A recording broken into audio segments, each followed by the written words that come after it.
Assalamualaikum warahmatullahi wabarakatuh.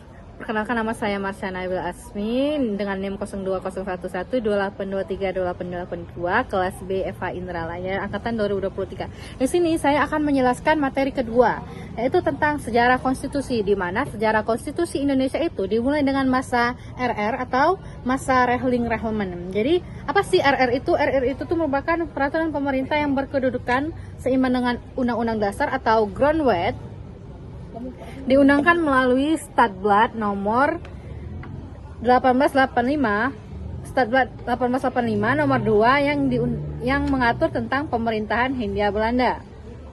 Nah, kemudian merupakan amanat dari pasal 59 ayat 1 bab 2 dan 4 Groundwork Belanda yang menyatakan bahwa raja mempunyai kekuasaan tertinggi atau daerah jajahan dan harta kerajaan bagi dari dunia.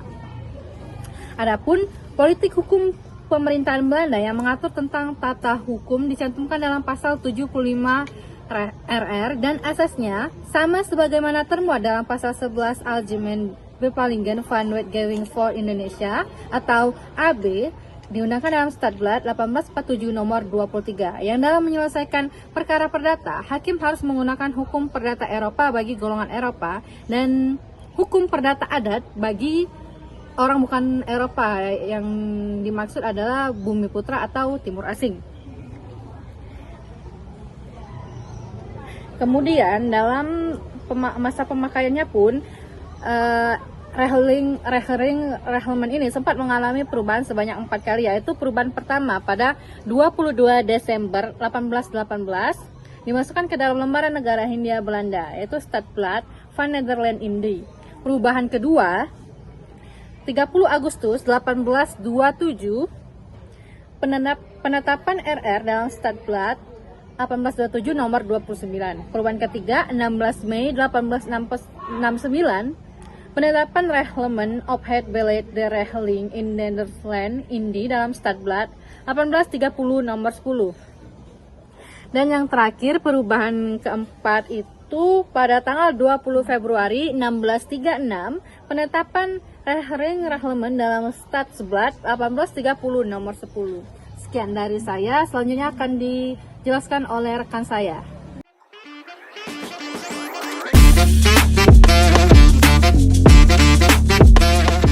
Masa Indische-Stadsregeling. Indische-Stadsregeling atau IS adalah undang-undang dasar yang mengatur tata negara dan pemerintahan Hindia Belanda.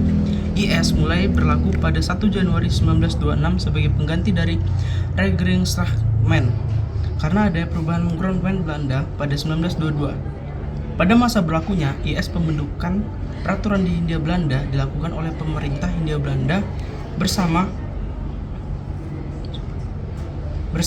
dengan Volksraad atau parlemen atau lembaga perwakilan rakyat yang sebagian besar anggotanya terdiri dari orang Indonesia asli.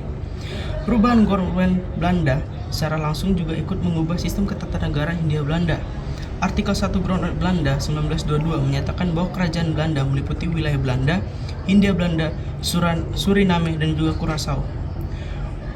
Menurut Wolfhoff, ketentuan ini sebenarnya telah menghilangkan kata kolonial sebagaimana dalam Groundwork terdahulu, diganti dengan kata Koninkrijk der Nederlander, yang secara harfiah menempatkan posisi Hindia Belanda sebagai daerah otonom yang berdaulat sederajat dengan kerajaan Belanda.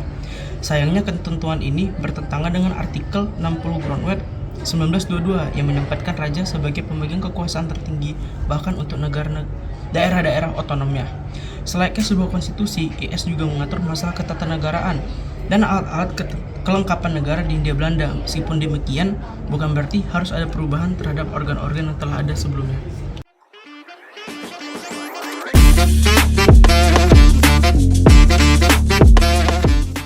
Undang-undang dasar pertama kita, yaitu Undang-Undang Dasar 1945. Sehari setelah proklamasi kemerdekaan Indonesia pada tanggal 17 Agustus, Panitia Persiapan Kemerdekaan Indonesia atau PPKI mengesahkan draft Konstitusi Undang-Undang 1945 yang selanjutnya dikukuhkan oleh Komite Nasional Indonesia Pusat atau KENIP yang bersidang pada tanggal 29 Agustus 1945. Adapun Undang-Undang Dasar 45 ini merupakan rancangan dari Badan Penyelidikan Penyelidik Usaha Persiapan Kemerdekaan Indonesia atau BPUPKI yang dibentuk pada tanggal 29 April 1945. Menariknya, BPKI secara matematis hanya menggunakan waktu kurang dari 24 jam untuk mengesahkan rancangan Undang-Undang Dasar. Waktu yang teramat cepat ini disebabkan derasnya tuntutan serta keadaan yang mengharuskan negara Indonesia yang baru saja merdeka untuk segera memiliki konstitusi sendiri. Selain itu, dengan melihat situasi politik yang masih dalam suasana perang Pasifik, menjadikan PPKI tidak memiliki banyak waktu untuk melakukan perdebatan dalam membahas Undang-Undang Dasar. Sehingga para founding fathers sepakat untuk mengesahkan terlebih dahulu konstitusi yang telah mereka susun sebelumnya sebagai konstitusi sementara, sampai dengan adanya waktu yang memungkinkan bagi mereka untuk menyempurnakannya. Hal ini dapat dilihat dari pernyataan Ketua PPKI yaitu Soekarno yang menyatakan bahwa konstitusi ini adalah konstitusi kilat atau revolusi groundwork.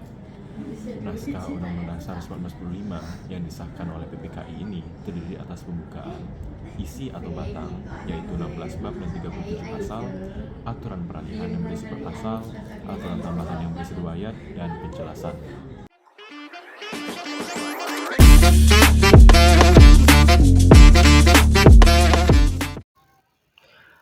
Baiklah, saya Rahmat Hidayat dengan NIM 0201112823282886 akan menjelaskan sejarah ketatanegaraan di Indonesia pada masa Konstitusi Republik Indonesia Serikat atau Konstitusi RIS. Konstitusi RIS itu dimulai dari hasil Konferensi Meja Bundar atau KMB yang dilaksanakan antara pemerintah Republik Indonesia dengan Kerajaan Belanda pada tanggal 23 Agustus 1949 di Den Haag, Belanda, yang menghasilkan berdirinya Republik Indonesia Serikat atau RIS.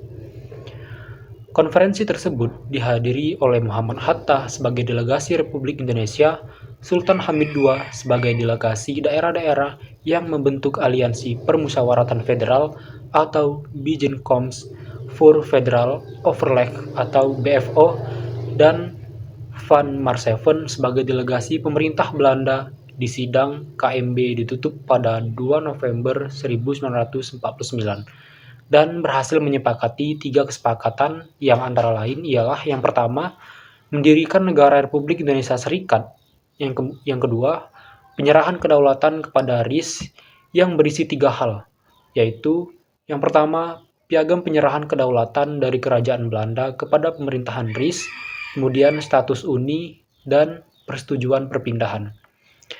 Dan kesepakatan yang ketiga yaitu mendirikan uni antara RIS dan Kerajaan Belanda.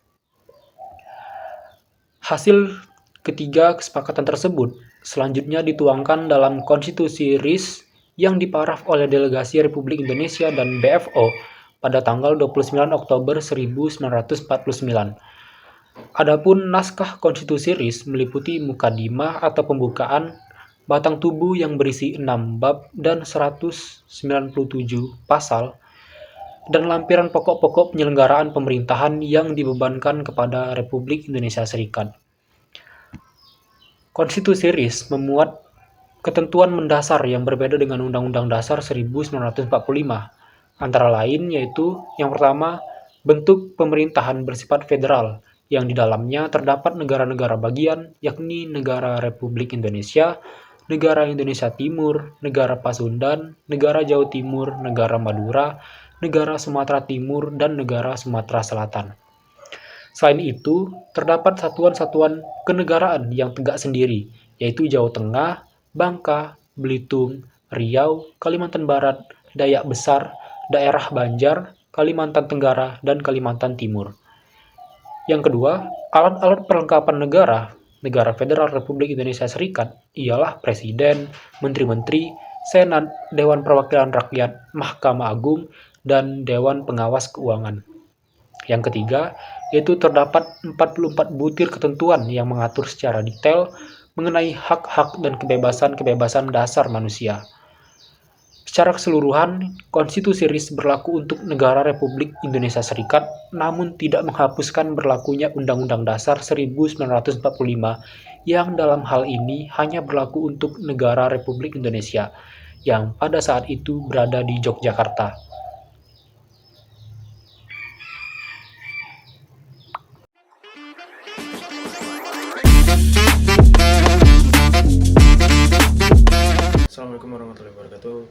nama saya Kristian Yul Satria. Pada tugas sejarah konstitusi di Indonesia, saya akan menjelaskan pada materi Undang-Undang Sementara 1950. Perubahan bentuk negara dari negara kesatuan menjadi negara serikat ternyata mendapat banyak penolakan dari negara-negara bagian lainnya.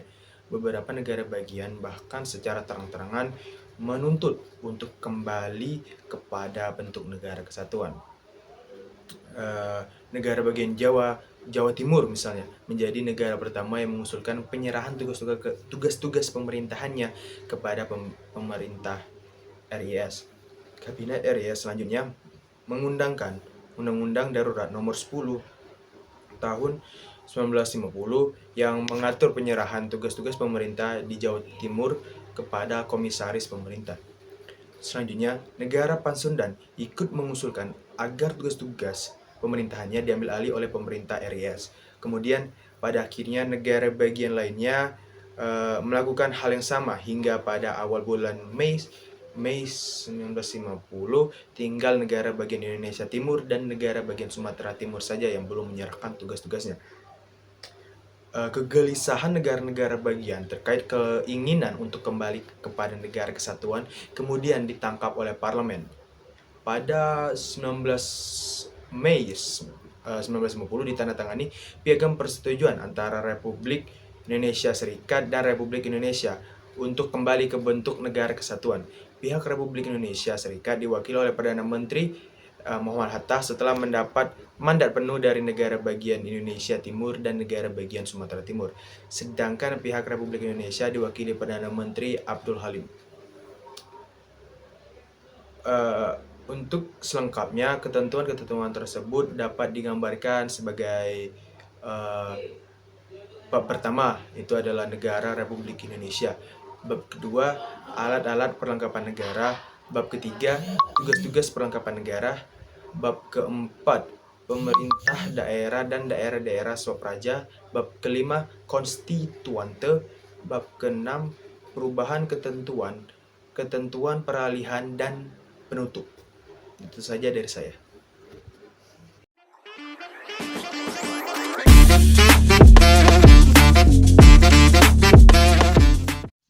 Sejarah konstitusi Indonesia berakhir pada kembalinya ke Undang-Undang Dasar 1945.